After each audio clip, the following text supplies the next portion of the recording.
for that. I was the technical issue. So we are so happy to have Tova Mirvis with us today. She is an old but young girl, but an old friend of the J. In about year 2000, her first book went into paperback. We had her come to our JCC for a program, and I fell in love with her immediately. I picked her up at the airport. This beautiful, fresh, curly, dark-headed young woman got off the plane, and she was lovely and brilliant and wonderful. Didn't have any kids yet. Not sure if she was married yet. I had a baby. She certainly didn't.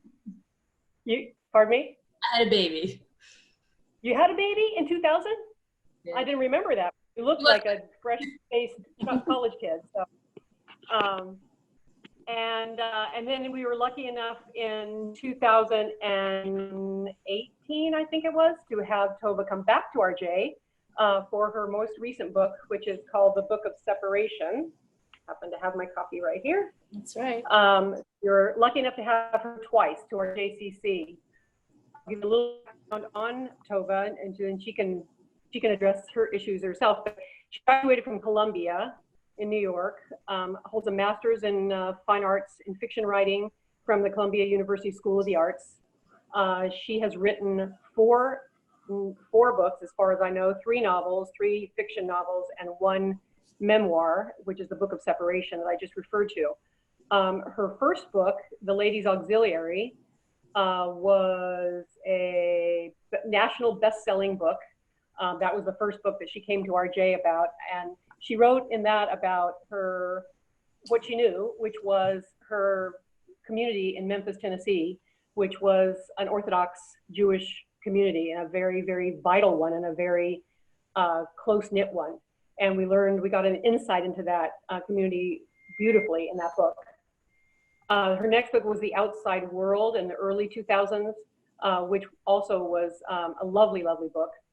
And then in 2014, her book Visible City came out, which was set in New York, and it was brilliantly written and a wonderful, wonderful book. If you haven't read any of her books, please do so, because she's a beautiful writer, and writes about real life issues, struggles, good, bad, the intertwining of ups and downs, and all kinds of things in life that we all experience. The good, the bad, and the ugly. Hopefully mostly good. We're kind of in an ugly period right now, so we're lucky to have her here to brighten our day. I'm going to read something that was given to me. In her novels, Tova returns to the themes of characters living in Orthodox Jewish communities while struggling with their own faith. Her first novel was about a widowed convert, that was Ladies Auxiliary, entering the Orthodox community in her native Memphis. She followed this success with The Outside World in 2004, Visible City in 2014, and then the Book of Separation came out in 2017. In that book, she discusses her divorce, her decision to leave the Orthodox community, and the bittersweet realities of navigating a new life as a single mother. But my understanding is you're remarried? Is that true? So she's happily remarried, has 3 kids, and lives in Newton, Mass, not too far from Boston. So with that, I'm going to let Tova talk a little bit about whatever you'd like to start. You could start maybe a little bit with your background and your upbringing in Memphis, and take us through your evolution into the world of writing. Thank you. Thank you all for coming today. What crazy, crazy times we find ourselves in, and I'm constantly marveling at how surreal everything feels, and yet these moments as well of ordinary life, of thinking about the things that we all care about and are involved in. And for me, I think that every time I am able to clear away the noise in my head, the noise in my house, and write, are moments when I feel a sense of hope. I feel like doing the things that we love to do. For me, it's writing, but for whatever it is that we love doing, I feel like is an act of hope about the future and about the wish that it will not always be the way it is. And one of the things I've been doing, in addition to a lot of cooking and cleaning and child caring and running the dishwasher like 5 times a day, one of the things that I have been doing is trying to really work on a new novel. And I feel like when I write, I have that sense of hope, and also that ability to to both escape the moment that I find myself in and also to enter into a sense of connection to people and what people go through and all the different things that we go through. I'm going to talk a little bit about the novel I'm writing, mostly about the writing process. I'm a little skittish about talking about the exact storyline. I always feel like when I talk about it, it makes it harder to work on it the next day. But I'm going to tell you a story from the newspaper that is related to the one I'm writing about. And I read the news, but I spend a lot of time not reading the main stories of the news, the front page things, but certain news stories always catch my interest. Things about real life that make their way into the headlines. And I just find myself wanting to know, what is going on there? What is that really about? And I'll give you an example that was very big news in Boston. It may not have made it out to California, but there was a story, I guess it was maybe 2 years ago, and it was in the papers on and off, about an unfortunate common story where a woman, a mother of 5 children in Connecticut, was missing. And no one knew what happened. Several days went by and no one had seen her. And there were stories sort of following what happened. And one of the news stories reported that she was in the middle of a very difficult divorce. And the days go by, the story unfolds. To no one's surprise, really, the ex-husband is arrested for murder. And it's just this story in the news. I can read about it when I feel like it. I can dip in and out of it. If I Google it, I can find all sorts of other pieces. I can find where she went to college, and I can find out where the woman's mother lives, and I can see their wedding picture. I can just access so many things online. But what I always find when you read these news stories is you can get so much information, but you can't get what you really need to know. You can never get a piece of their souls. That question of, what is this story really about? Who are these people? And how could this happen? And what is everyone thinking here? What does it feel like to be each of these people in this story? That human side that is so hard to come by, I feel like, in the news. That story that lives underneath the official story, but it's where all the answers are. It's where that really important question of, why do people do what they do? Who are we all? What happens in private, not just in public? And so this is one of the stories that I find myself going back to again and again. When I'm bored, I Google it, I look for more things. But I feel like the way that we really come to understand these stories is not through what nonfiction gives us. I will never get what I need to know from the newspapers about that story, that sense of what it feels like to be these people. And that question for me that burns so much is, how could you? How could this happen? How do people arrive at this point?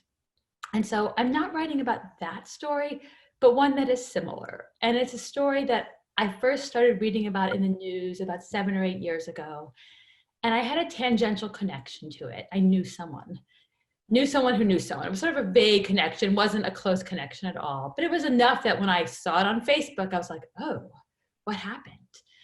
And that question of how could this happen kept coming back to me. I kept being fascinated by it.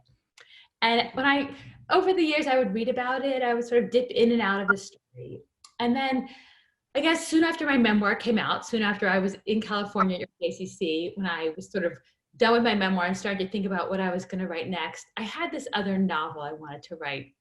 And I don't know why exactly, but I got interested in writing about old houses. I had recently moved into a very old house in Boston, and I was interested in Timothy Leary, who lived lived in this room, the room where I'm sitting in. Timothy Leary lived in for 1 year, from 1961 to 1962. And that was really interesting to me. And the fact that LSD was popularized in our basement just felt like, that's kind of interesting. Like, what do you do with that? And so I started writing this other novel that had all these elements in it. And I worked on it for a few months. It had just all these different things I'd been thinking about for a few years. And I found that whenever I had a writing day that had 4 or 5 hours in it, I would get nervous. I would think, I don't want to work for 4 hours today. I don't want to work on this novel. And I had to ask myself, what was that about? Usually 4 or 5 hours feels like a gift. It feels like a shock to have so many uninterrupted hours. And I came to realize that when you write a novel, it's like striking a match against something bumpy. You have to have that place inside you where it can strike against to really have that urge to write. And that novel, I just didn't. I didn't have, I guess, the passion for it or the sense that there wasn't that urgency, or didn't feel like it was hitting up against a raw spot in me. But this other news story, this story that was about something, a family, a seemingly normal family, seemed normal, to me on the outside, that does something unimaginably awful.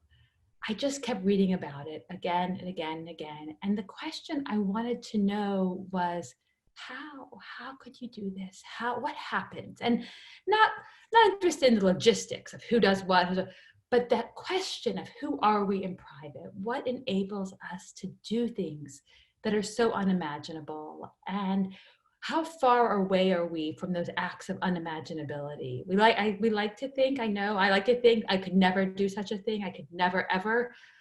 I don't know. I wonder what people do when they feel trapped. I wonder what people do when they feel desperate, or when they feel they're going to lose the things that matter most to them. And so that's where I began. And I found that this story has that sort of friction, that feeling that it hits up against me in that spot that makes me want to keep writing. And so it's set in Florida. And the novel is about really, I guess, asking that question about the inner workings of family. What happens when families are enmeshed inside one another? What happens when there's the fear of losing a child and all the different forms that could take? What happens when people do things that previously might have been unimaginable to them, and yet they very slowly tiptoe toward it anyway? And the book is, one of the things I love about the writing process is that it is all over the place. I feel like I write just on any given day, I just pick a spot to write, and then I also do outlining. I'm going to tilt my computer. I'm not going to stand up because then you will see that I'm wearing sweatpants. I'm not going to let you see. But I'm going to show you my outline. Can you see it in the back? That is my outline of my book. And I sort of just take pieces, I put them on the wall as I know them. And I think one of the things I really love about the writing process is the sense that you don't always know where you're going to go. I have this true life story that is my bare bones, but of course it's an active imagination. I don't know anything about these people except what I can Google, and that's not the important stuff. I'm interested in recreating a story and fictionalizing it. And I feel like fiction, maybe in some ways fiction is really where we find the answers, where we find the answer to the question of who are people on the inside and what do people really think about. And one of the quotes I come back to again and again when I write is a quote from Vivian Gornick, a writer who I love. And she talks about writing, I think she's referring specifically to memoir, but I think it's true for all writing. She said, in order to deepen the drama, you have to remember the loneliness of the monster and the cunning of the innocent. I feel like fiction is really this idea that you can imagine your way into all kinds of people. I feel like my job in writing this book is not to sort of be the person from on high looking down at them and saying, how could you do this awful thing? But it's to sort of start inside them, to start inside these characters and try to imagine them. Imagine what might lead them to this. What are the tiny little steps my characters take in order to take them somewhere that feels so hard for me to fathom? And yet, I guess real life reminds me, people do things. People do all sorts of things. And that, I think that combination is so interesting when writing fiction, that sense of how people take themselves by surprise, take one another by surprise. But it always brings me back to that question of what is fiction about? And I think what I love as a reader and a writer is that in real life, sometimes it's very hard to get to know the inside of people. We have our facades, we have our walls, our versions of ourselves we put online or in public. But I feel like the fascination for me in writing fiction is you get the opportunity to go inside. You see not what people say they should feel or what we're supposed to do or how we want to appear, but the best fiction, I think, really takes you inside our inner world. It really takes you into those dark, deep, complicated, messy spaces that make up what it means to be human. And so that is where I'm spending my days. I am inside these characters' heads. I'm really trying to sort of envision tangles of relationships and complications and really doing the work of getting to know these characters right now. So let me ask you a quick question. I know I've listened to a lot of authors who say, I don't really know where the story is going to go or how it's going to develop. And I see you have that outline on the wall. Do you let your characters, as they develop, essentially drive the storyline? Yeah, there's a reason I use Post-it notes on that outline on the wall, because I can move them around. I would never write in pen on that wall because I'd be ripping down the pages constantly or having to, cross things out. And so for this book, more than any of my other novels, I have a broad outline.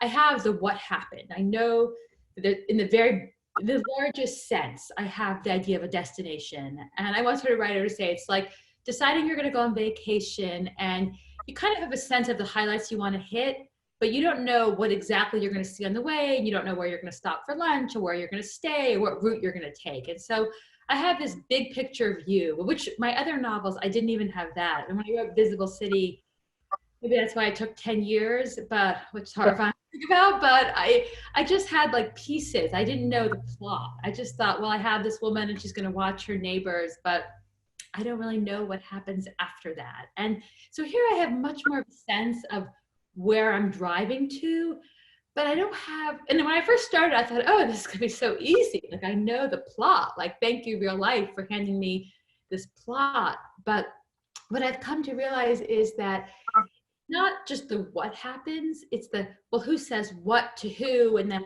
how does she react, and what is she wearing when she says it, and how does she feel, and then what does he think, and where does he go, like all those tiny little pieces. And so I'm grateful to have the big picture, but there is that sense of letting characters take you by surprise, and sometimes I think it's like the subconscious process that kind of floods up from inside you. And right now I'm working on the backstory. And so I'm just writing their childhoods, and maybe a lot of this won't even be in the book, but I need to know what this mother-daughter relationship was like, not just in the present story of the book, but I need to know a time the mother was able to comfort the daughter and make her feel better. And I need to know, did the daughter feel like the mother was intrusive when she was a teenager or not? And I need to write that scene. And so it's, sometimes I sit down to write and I say, just sit here.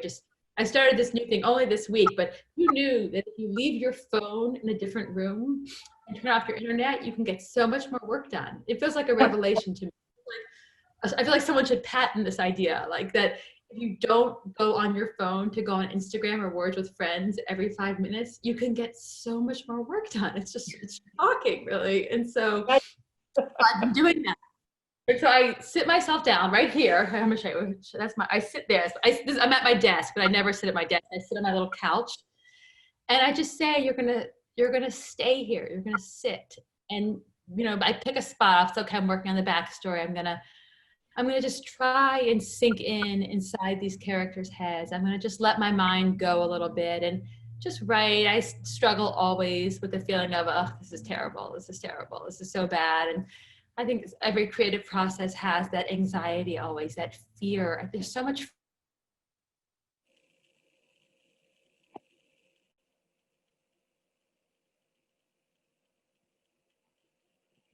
takes root inside, that negative voice that can take root so often and try to scare you away. And I spend a lot of time battling that voice and just say, well, just write a sentence. Doesn't have to be good.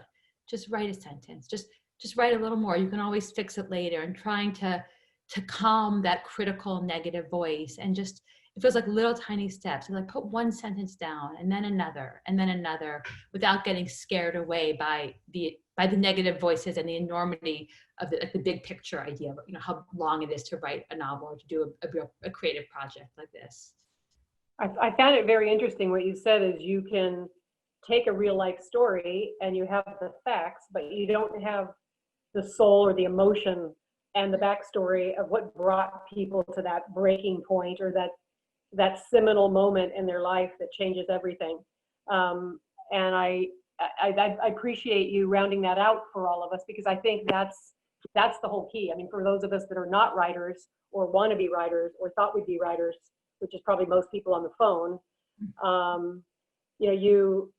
you read stories in the paper, and I find myself thinking that, like, well, what happened? How people get to that point in their lives where things fall apart to that extent? because the only things that make it to the news is something that's tragic or horrible or extreme. So I can't wait to see what it's going to be like. Does it have a deadline and a name yet? It doesn't have a name. I'm so bad with titles. It's so hard to come up with a title. So each of the books was like the Book of Separation was the only one I had the title early on, and I've been playing with this word entrapment. It's not a title, but as soon as I play with certain words, I think about what I feel like I'm interested in how people trap one another. It's like being trapped sort of feels central to this story. So I'm playing with that word. It doesn't have a title. The only deadline it has is that I told my agent I was going to give her pages a year ago, and I didn't. So at some point, like, I feel like, yes, there is a deadline. It's just so long ago that no one seems to remember it anyway. And so I sometimes I get that feeling of like, why am I slow? I want to finish this. I want pages to show. And then it's never helpful, that rushed feeling. I feel like that's so much of writing is patience. I think it was for my first book, I was doing a book tour, and one of the people who I can't remember where I was, but they had a professional like escort that sounds weird. It was like a literary escort who drove people around, and he had a book that he asked all the writers to sign with some piece of advice. And so I flipped through it, and I saw that the writer Ha Jin, who wrote a book called Waiting and many other novels, he wrote 3 words: patience, patience, patience. And I always think about that. I feel like whenever I feel that feeling of like, why isn't my book done yet? And my friend's book is done, and I want to be, sending off the pages. I feel like just slow, just sit inside where you are in this moment. And I guess it's a lesson for life always. That sense of that rush feeling doesn't yield our best selves or our best work. I feel like just sit with a sentence, let myself be slow, and that, I believe in the hard work of it. I mean, I sit myself down. I mean, even in the midst of all this, I have made myself sit down, mostly because I'm in such a cranky mood if I don't work on any given day. It's so hard, for me not to do it. And I cannot tell you how many hours are spent on Facebook. And I never knew about Words with Friends until recently. Someone made the mistake of telling me, feel free to play me if you want to find me on Words with Friends. But it was just like, that how easy it is to get sucked down the rabbit hole of time waste. But when I'm able to focus, when I'm able to really enter that creative state, I feel like those are like the saving grace moments. And so I feel like I don't know when it'll be done. I know that I have a lot of pages, and that I know that each day I feel like, okay, I did one little piece. I put something in place, and they accumulate over time. I hope not 10 years, but years. Hope it's not 10 years. Don't wait 10 years for another novel from you. Yeah. And it's interesting because my experience is the authors that churn out the books or, churn them out with a fair amount of rapidity tend to be somewhat formulaic. John Grisham comes to mind as an example of that. It's once you've read a few of the books, you know what to expect. You know basically what's going to happen, and it's a similar plot, different facts, different scenarios, different themes, but a similar style of writing. And so I myself as a reader appreciate your struggle. I mean, it's your struggle, unfortunately, but the end product is always so much fresher and better when someone does struggle the way you struggle, and we get something unique and fresh. And not something that's formulaic. So thank you for your struggle, I guess is my. I feel like it's the getting to know the characters. It's the really inhabiting them and sinking deep inside them. And also the sense of layering. I feel like I could think about the idea of trap, that some of what happens is because someone feels trapped. But I feel like that's just the first layer. And the later layers are to think, well, who else feels trapped in the book? And what are different ways trapping plays a role in our lives? And there's this whole, I don't know why exactly, a whole animal dog thread in my book. I have agreed that we're getting a puppy, I should say. So I don't know if that came after the book part, but this sense of like, how can I play with this idea in different places? And that's where you have that sense of like, reverberation of one idea to another. And so that's where the time, it takes shape over a long period of time, that sense of adding one layer on top of another on top of another. Do you think back to you. So I just lost you there for a second. Do you think that once you do complete this, you'll go back to that previous novel you were working on that just wasn't, you weren't getting anywhere with, or you think you'll scratch it? I probably will scratch it. It's funny how I was interested and I was reading a lot about Timothy Leary. I don't know why. I guess it was fascinating to me, the idea of like, he lived in this room, like in my bedroom, like how weird that is. And so, but I'm sure pieces of it will. I mean, it was about an old house, and I'm interested in old houses. I'm interested in stories that sort of places that hold stories. So maybe it'll get turned somewhere else. I've always, since my first novel, I've wanted to write a novel about several generations of a Southern Jewish family. I wanted to take my family history. I feel like no one has written like one of these big Southern Jewish novels that go generation. I feel that that is waiting for me to write. My family has been in Memphis since the 1870s. I'm a 6th generation Memphian. And I've actually I've been asking my mom a lot of questions. I've gotten interested in the fact that my, I guess, great-great-grandparents went to Memphis right after the yellow fever epidemic. And that was always, until now, that was always like there was a yellow fever epidemic and it killed some horrifying number of the population, and they came. But I think these moments we live in change not just our view of right now, but they change our view of history. And I feel like, what was that like? What city did they arrive in? What world did they come from? And so I think that novel, I keep putting it, somehow keeps getting bumped out of the way, but I do feel like that is a novel that is waiting for me at some point. That sounds like a very important novel. And I, that's probably my favorite thing, is historical fiction, where you learn about the layers and generations of a family and what up to today and what made you who you are. Mm-hmm. I think that would be really interesting, especially what I understand. I've been to the Orthodox Memphis is fairly insular and unique, right. and very strong community. So it would be. I'm sure it has its, it's a real strong story. Right. It's funny. I thought I was going to write it as my second novel, and then I didn't feel like it. It always gets bumped out of the way, but I feel like there will come a day, I hope, when I'm ready for that book. When I'm ready. My mother tells me lots of family stories. She's very involved in in history and in archival work, and I feel like just sort of gathering material. And there's always a moment, I think, when you know how to tell a story. I mean, the book I'm writing, this story. For 7 years, I would think about the story, and I would think, I don't know how, but I just had this feeling that one day I'm going to write about it. But I didn't really know how I would make use of it or what I was going to do with it.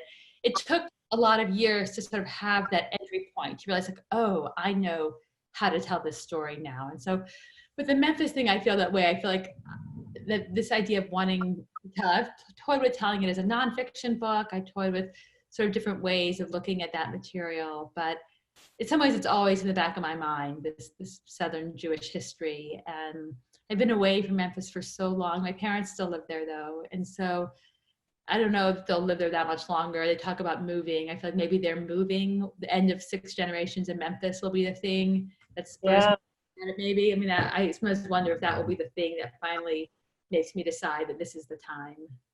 Yeah, maybe that'll be the watershed moment. Right. Where you are, do you think, that move to the East Coast, or? Maybe, I'm not sure. It's something we were discussing a lot. My sister lives in Atlanta, so they might move there. So I don't know where they're going to go, but it's strange to think about this sense of, Memphis has played such a shaping role in who I am. And for me as a writer, especially, I think the sense that writing about Memphis was so much a part of what it meant for me to be a writer, trying to capture this sense of connection to a certain place. So it's very strange to think about the idea of them not being in Memphis. And even for my kids, Memphis is this place we go to a few times a year. They're not that thrilled to go to Memphis. They don't, it's not, they're happy to see my parents, but Memphis is not high on their list of fun places to go. So they're not from Memphis by any means. And so it's a strange letting go of a place that has had this hold. So I started, at one point I was like, I'm going to write a nonfiction book about this. I started writing a little things, but it's a fascinating community. I'm sorry, my sister is calling. Sorry. She heard us talking about her. It's her birthday. She must have heard me mention her. She just called. This sense of I think Memphis is unique in terms of it's a very small community, but extremely organized and affiliated. And I mean, it's just this fascinating blend for me of it's so Southern. My grandmother was so Southern. I mean, her Southern accent was something that my New York roommates in college found to be hilarious. And it was so Southern, yet Orthodox. They were all Orthodox. My grandmother became Orthodox.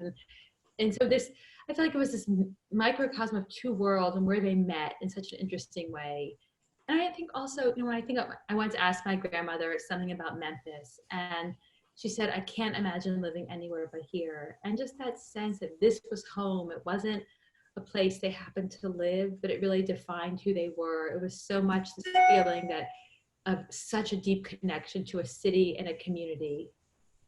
I'm sorry to interrupt. Let me ask you, just since if you're Jewish, you always ultimately get to the issue of food. Was the Memphis Jewish food different from other areas of the country, or was it the similar sort of things that you'll hear from everyone's grandparents? I think there was definitely a Southern influence. I mean, I think, fried chicken, my grandmother was an amazing cook. She actually wrote a cookbook. She took her columns that she wrote in the local Memphis Jewish newspaper and turned them into a cookbook. And she was an amazing cook. And I do think there was a Southern influence. I mean, the idea of I remember I went to Memphis Hebrew Academy. I remember Tuesday lunches were fried fish and hush puppies. And that was just what you ate. They were so good. I've never been able to make anything even resembling that. But I do think the community felt very, and maybe it doesn't anymore in the same way, but for me growing up, it felt very Southern. It felt and it seemed normal. It seemed like that was just these two worlds fit together so well in a certain way. Yeah. Dana, we have a question in our chat that fits in right here. Muriel's asking, do you think the Memphis Jewish experience is similar to other Southern Jewish experiences? And do most of this community remain Jewish? I do think it's probably similar. I think that there are many similar Jewish communities. It dates from the early 1870s, I believe, or maybe a little early. I'm not 100% sure. There was a Jewish community there pre-Civil War, but it really grew post-Civil War. And I think one of the things that maybe is not only true of Memphis, but is really unique about Memphis is the degree to which it was several families who came and stayed, and their kids came and they married each other. And so the sense of everyone being very related to each other. It's also a fairly small community. I mean, I think the numbers have always hovered around 8,000 to 10,000 Jews in the city. It's probably gone down a little bit now. I don't think it ever went much higher than that. It's a city that's had its share of politics in terms of the Jewish community. I certainly grew up with the Shabbat table discussion was always about big news happening all around the community and who did what, who said what. I feel like it was fraught in a certain way. Just my childhood memory was of, there was a lot to talk about always, and everyone knowing each other and very tightly interwoven into other people's lives. But if you take a city like Atlanta, it's such a much bigger city than Memphis. And Memphis is really, though it's in Tennessee, it's a 5-minute drive from Mississippi and Arkansas. And so it's really, for a lot of places, it was the big city. And I think that's so unusual that the Memphis Jewish community was the hub for these tiny communities in Mississippi and Arkansas. And yet in and of itself was not a very big community. That I think is always fascinating to me also. I see some other questions coming in, Lisa, if you want to jump on in here, perhaps a good time to ask Tova a few questions.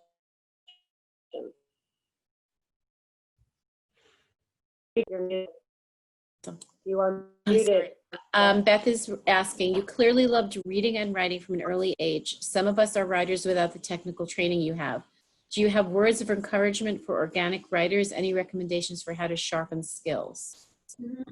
Yeah, I always wanted to write. When I was little, I was a huge reader, which I think is one of the main ways to become a writer, a sense of loving books, always having to be reading something. And I got a master's of fine arts and creative writing, which taught me craft aspects. It taught me, well, how do you shape a scene and what does it mean to move from one character's point of view to another? But I don't think it's necessary. I don't think you have to have the formal training. I think you can read a lot by books. And sometimes I find that when I want to write, if I'm interested in writing a novel that has several points of view, then I just read lots and lots of books like that. When I was going to write my memoir, the first thing I did was I just made this list with like 30 or 40 memoirs. And I said, this is what I'm reading this year. I'm only going to read these books. And I kept a notebook of what can I learn from each of these books? And there were very technical aspects. It was, I want to write a memoir that starts in the present and then moves back in time and then comes back to the present. So how did this writer do this? And I would write down the sentences. I'd say, well, oh, I see what he does. He pauses here and then then he goes back. And so just these technical things you can learn. It's almost like dissecting a novel. Like, can you take apart a book and see? And I always find that books that I don't think are that so great teach you a lot, because you see their scaffolding. You see where they do it. You feel like, oh, this is so clunky, but you're saying this to foreshadow what comes later. But something about seeing that lets you understand something. And so I think you can teach yourself that way as well. I mean, there are all sorts of online writing classes, but the other thing I found is having readers.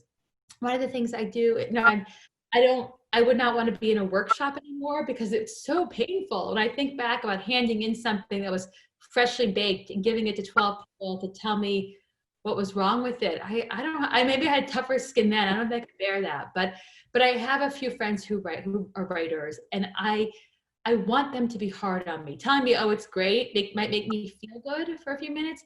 But I want someone to say, I don't believe this character, and this is sloppy, and this isn't working, because I want that critique, because you can always fix it. And I think if I've learned anything about writing, so much the process of that sense of patience, of sit with it, that feeling of revision, of going over it so many times to the point of pain. It's painful.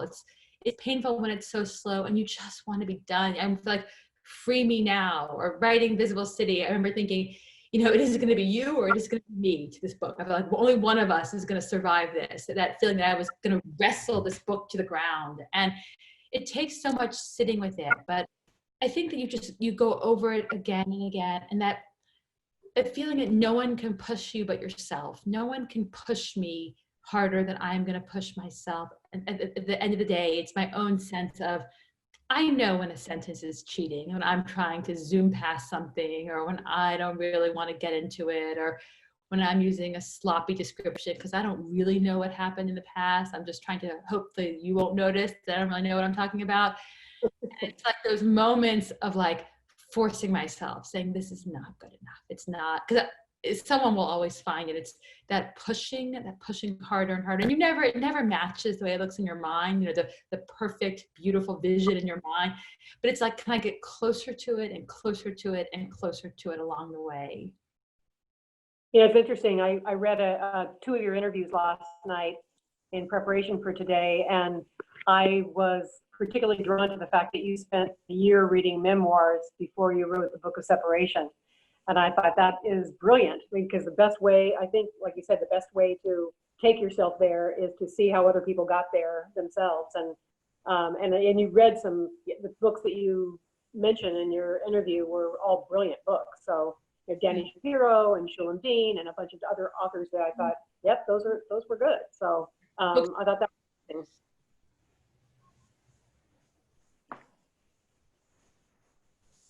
interesting.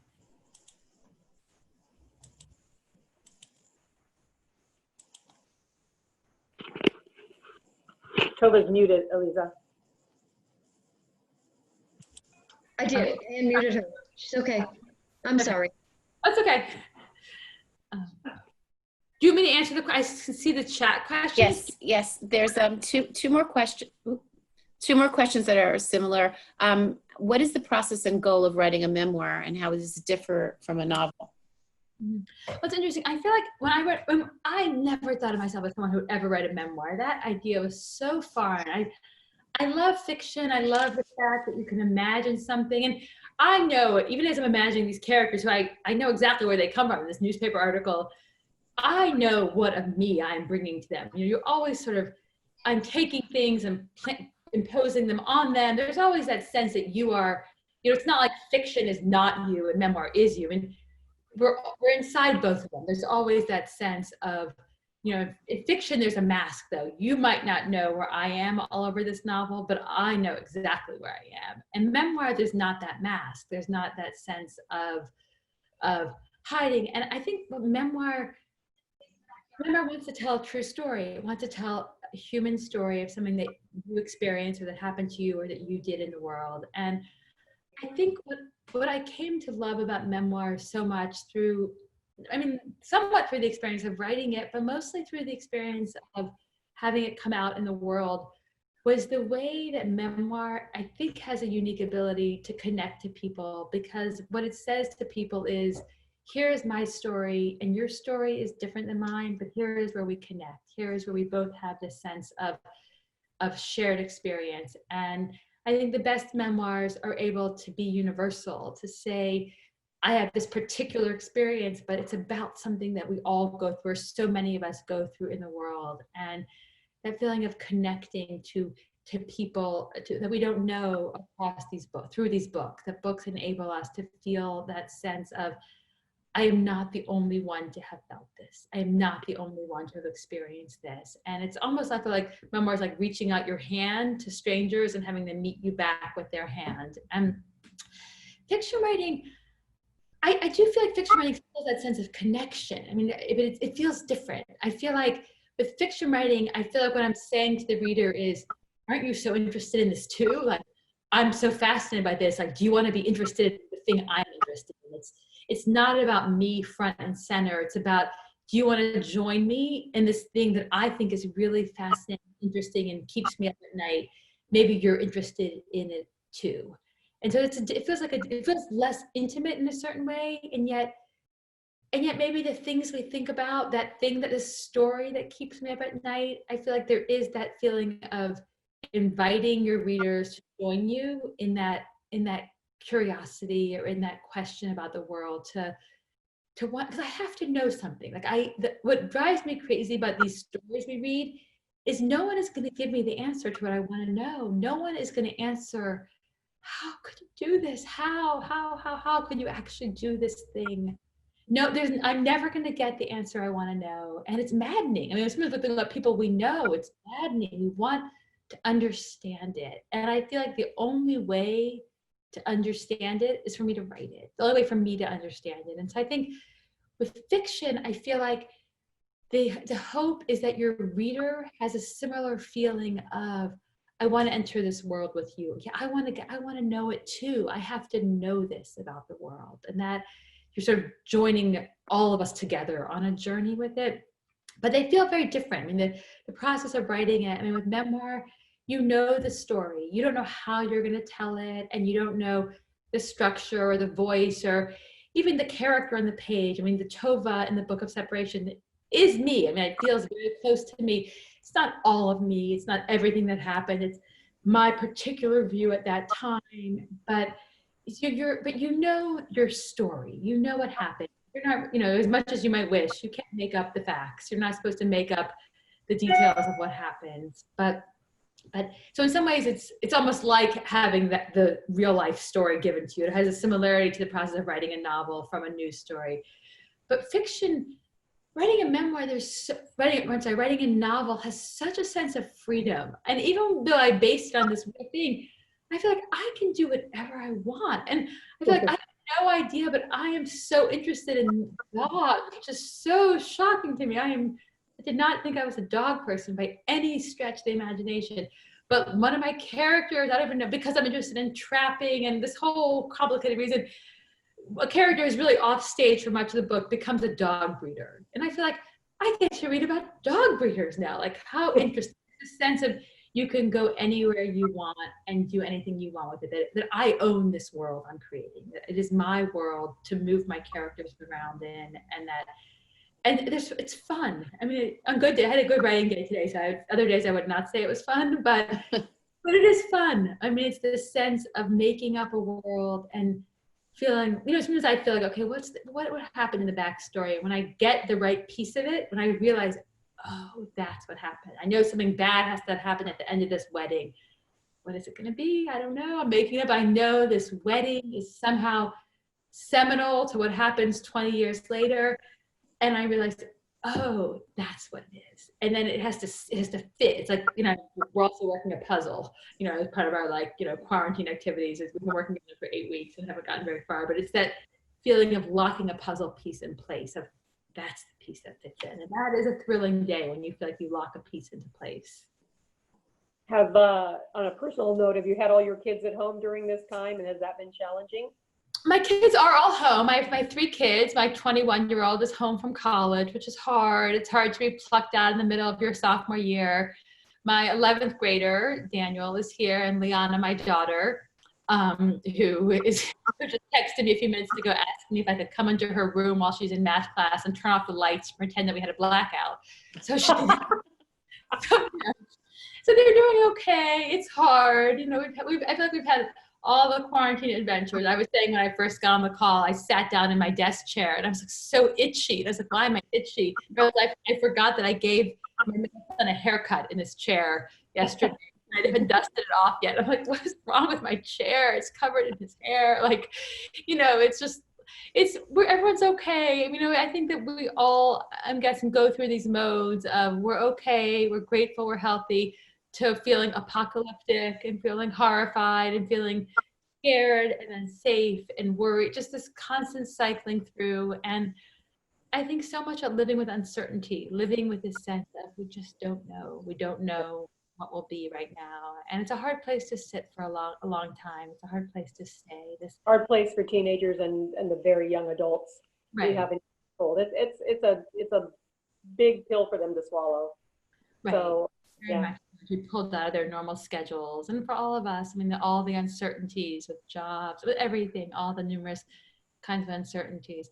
I find myself thinking a lot about my great-grandparents. So I was telling Elise also, my husband sadly is sheltering in Florida separate from us because he's a high-risk obstetrician and sees patients there 2 days a week. And instead of going back and forth, he's staying there. And that is really hard. And I found myself remembering this story about my great-grandmother, who was apart from her husband for 10 years. He came over to Memphis ahead of his family, and he worked and started a business and later brought them over. And I always heard that story, and I thought, oh, well, I guess it felt like, oh, well, they lived a long time ago. Like that was fine for them. You know, this sense. And I feel like what these moments do for us is they let us understand the past differently. They let us use our own experience, not nearly as hard as my great-grandmother's experience. I mean, I can FaceTime with my husband 10 times a day, but it makes me think, what was that like for them? It gives me a little window that I can look into my ancestors' lives differently and try to understand what their experiences must have been like a little more. Well, you can work on that as another story for your novel that'll be coming. I know, I have to put in my Memphis file. Exactly.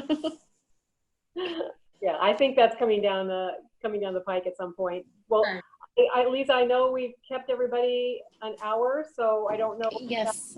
Unless there are any last minute questions that anybody has, but I don't see any in the chat. I think we should maybe take the mute off and just let everybody say thank you to Tova, perhaps. Yes. Hang on one second. Just give a collective thank you. Crazy. Thank you so much. Thank you. Thank you. Oh my God, they're way in there, and they have like a little guest house and. So you are forever a friend. I look forward to coming back in person.